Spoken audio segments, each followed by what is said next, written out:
Okay, about to release this car back to drivable status now. All this work over a year, actually a little longer. So I've done a few things to it that I didn't video. I did a bunch of test driving, just some air fuel ratios basically by the fuel pressure. I was kind of shocked to see that I had to run base pressure about 45 even on those 30-pound injectors to get it to run right off of boost, to run good. Anyway, that's off of boost. And then when we go into boost on this car, we end up going up higher, up into the 60 PSI fuel pressure range on these 30-pound SVO injectors. And it's hard to tune that because it's a methanol injection that kicks in.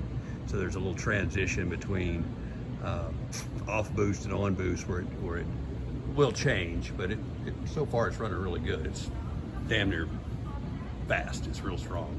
So it's running pretty hard, and we have not run any boost juice into the methanol injection or any methanol into it. It's just trying to adjust it with water right now.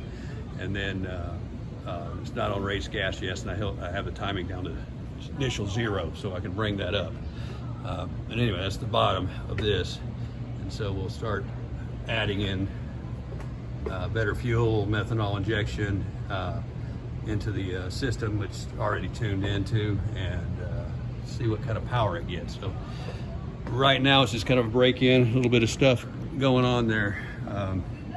But that's it. So a lot of work here. This is what the bottom of this thing looks like. It's a 4+3 car with a ZZ3 motor, so, and a supercharger.